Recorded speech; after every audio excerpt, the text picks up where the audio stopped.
திண்டுக்கல் அருகே தனியார் கல்லூரியில் முதலாம் ஆண்டு படித்து வந்த மாணவி கழிவறையில் தூக்கிட்டு தற்கொலை செய்து கொண்ட சம்பவம் அதிர்ச்சியை ஏற்படுத்தியுள்ளது.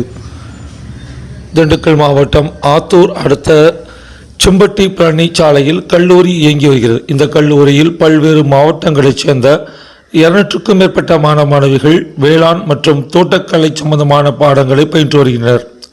இந்நிலையில் இக்கல்லூரியில் ராமநாதபுரம் மாவட்டம் திருப்பாலக்குடியைச் சேர்ந்த 21 வயதான காளிநித்யா என்ற மாணவி கல்லூரியில் முதலாம் ஆண்டு பயின்று வருகிறார். விடுதியில் தங்கி படித்து வரும் இந்த மாணவியுடன் 3 மாணவிகள் அறையில் தங்கி வருகின்றனர்.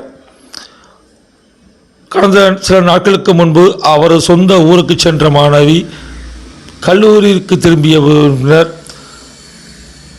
நேற்று காலை சக மாணவியுடன் இருந்த காளிநித்யா விடுதி கழிவறைக்கு சென்று தூக்கிட்டு தற்கொலை செய்து கொண்டார். கழிவறைக்கு சென்ற காளிநித்யா நீண்ட நேரம் வராததால் சந்தேகமடைந்த சக மாணவிகள் விடுதி கண்காணிப்பாளருக்கு தகவல் தெரிவித்தனர். இதனையடுத்து விடுதி கண்காணிப்பாளர் சாந்தி செம்பட்டி காவல்துறையினருக்கு தகவல் அளித்தார். சம்பவ இடத்திற்கு வந்த ஒட்டச்சத்திரம் டிஎஸ்பி முருகேசன், செம்பட்டி காவல் ஆய்வாளர் சரவணன் மற்றும் போலீசார் மாணவியின் சடலத்தை கைப்பற்றி விசாரணை மேற்கொண்டு வருகின்றனர்.